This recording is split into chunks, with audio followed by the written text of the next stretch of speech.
Greetings hobbyists, this is Artisans of Bool, and in this video we're going to have a talk through the updates to Bool Tool. So I actually found out that Bool Tool had been updated by accident more than by design while I was recording another video. I've actually put the recording of that at the end because it's, well, kind of funny because I sound like an idiot, but also because it shows what you can do to work out how an update has changed if you're unsure where something has just appeared from. Now Bool Tool has always been a useful free add-on for Blender. If I just bring in a cube here and scale it up a bit, if you've got Bool Tool activated, all you need to do is just select an object, shift select, and then you can press Control and minus on your number pad or Control and plus on your number pad, and it will set up the Boolean operation without you having to go through and set it up manually. So it's a really good time saver. But they've recently changed it so that it includes parts of the Carver tool, which used to be a separate add-on, and they've made those bits of the add-on even better. So what we're going to do is go into side view, and you'll notice that there is this icon in your T menu. If you don't have that, it's called the T menu because you hit T to bring it up. And this is the first of a number of ways why this is an improvement over the Carver tool, in that we've got easy access to it through this icon. And it says we've got some options, for example, box carve. Now if I do that at the top, we get some options of whether we want this to be fast or exact. And then if we just click and release, so we've got this going, we get this box, and then we click and it cuts all the way through. There's no options like box cutter of how far to cut through or anything like that, but there are some really good options. As soon as you've used the tool once, you get these options at the top, which will affect your future objects. So you can set it up that it's always fixed, which means that it will be a perfect square as opposed to you being able to make it as a rectangle. If it's set in free, we can do this as a rectangle with any proportions on either side.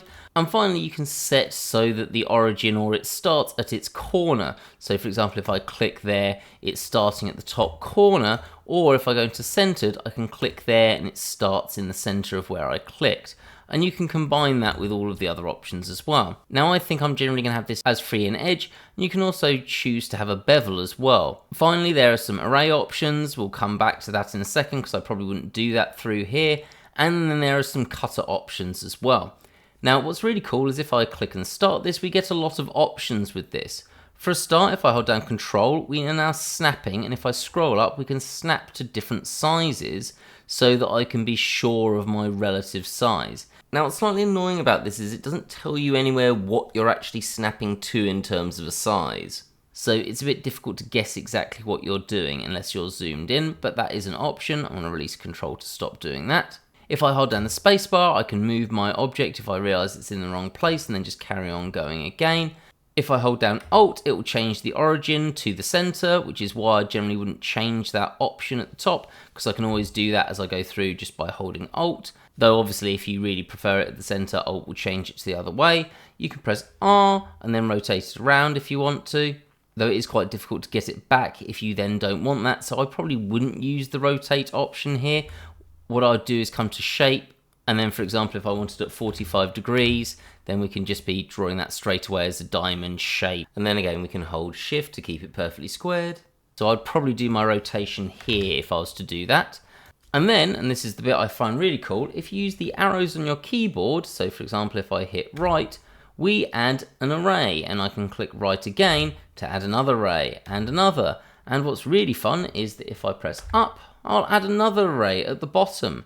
So we can add another one there, and then another one, or down will decrease the array and left will decrease the array. So there's a lot of really cool options here. And then if I press B, we will change to a bevel. And then once we've done that, if I hold down B, if I drag to the left or the right, it changes the size of the bevel. So I've got B held down, and I can make the bevel smaller, and then release, and I go back to affecting the size. Again, press B again, and it automatically goes to the largest it can be, which doesn't seem to be all the way to the center, and then I can bring it back. But I can't control the segments from what I can tell. So if you want to control the segments, you're going to need to do it in the bevel option here. So we can fix that at that point if I want more than 8. So let's start that array again. Now the other thing is you can also affect the bevel gap by holding down A. Though if I do something like hold down A, going from left to right, so this is me moving the mouse left and right, unfortunately it disappears the cursor, will change the distance on the y-axis, or at least right to left as I'm watching it, and then I can move my mouse up to make it larger and down to make it smaller on what of this direction is the z-axis. So you can affect these individually. It would be quite cool if there was another button I could press so that the gap will be the same on all of them, but that's not really an option as soon as you start fiddling around with the gap. Now there is one thing that's a little annoying, is as soon as I let go of the A button there, it jumps around to where my mouse is. So if I was you, I would change the gap as the last thing I did, get to the point where I'm happy, and then click. So that would probably be my go-to for the A button, is I would definitely do that last. Now if you do want your array gap to be set as something different, let's put that was 100 and then that one's 50. What I can do here is then draw this, and then I'm going to press right to start the array in that direction, and then up to start the array in that direction. And you'll notice that I'm changing the size here, but that gap is remaining constant. So you can set that before you even begin in the array section. Let's put those back to the same. So there is a little bit of forethought that's needed if you are using this. Now at the moment you'll also see that this is automatically destructive. We've got no modifiers being added, but I can come into this button at the top here and change it to be a modifier. And if I do that, so if I click there and then hold shift to keep that perfectly square and then press right and then up, I can do that and then click, and you'll notice this has created a modifier and we've added in a series of cutters. So we've got that as an object that we can then play around with as well. So we've got loads of options for this tool. I think this is really, really nice for something that's just been added. And as I said, I found this totally by accident, just seeing this icon here.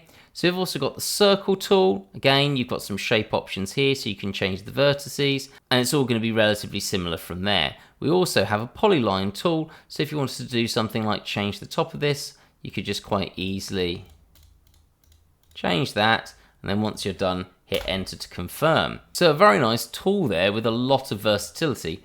Don't get me wrong, it's no box cutter which has vastly more options and control, but for something that's included free with Blender, I think it's pretty useful to have. If you did find that useful, please do hit the like button. It helps share this video around so less people be like me and have to randomly discover this by accident. And if you do want more hints and tips for Blender, feel free to hit that subscribe button. I post videos at least twice a week, and it's always great to have more people as part of the channel. Have a great day, guys.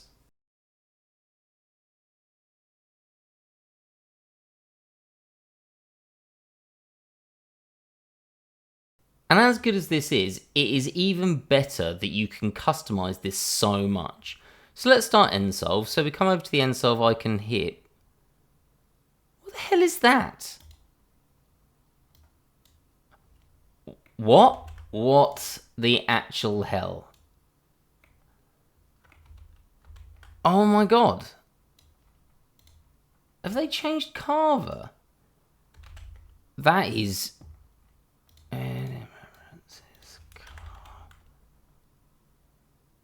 Where's Carver? What the hell is going on with Blender 4.2? Like...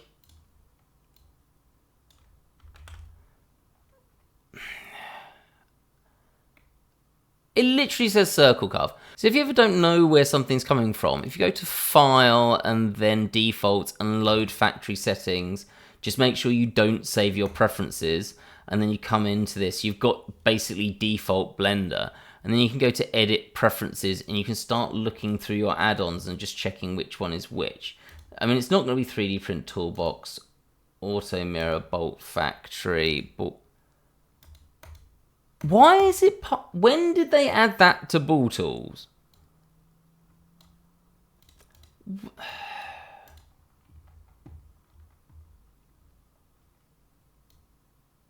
Oh, so they've added Carver to Bool Tools and done extra bits. And it was in 4.2. Okay, so I haven't been totally stupid. Although, okay, maybe quite stupid if that's from the 14th of May. What a stealthy update. Right, let's go and explore.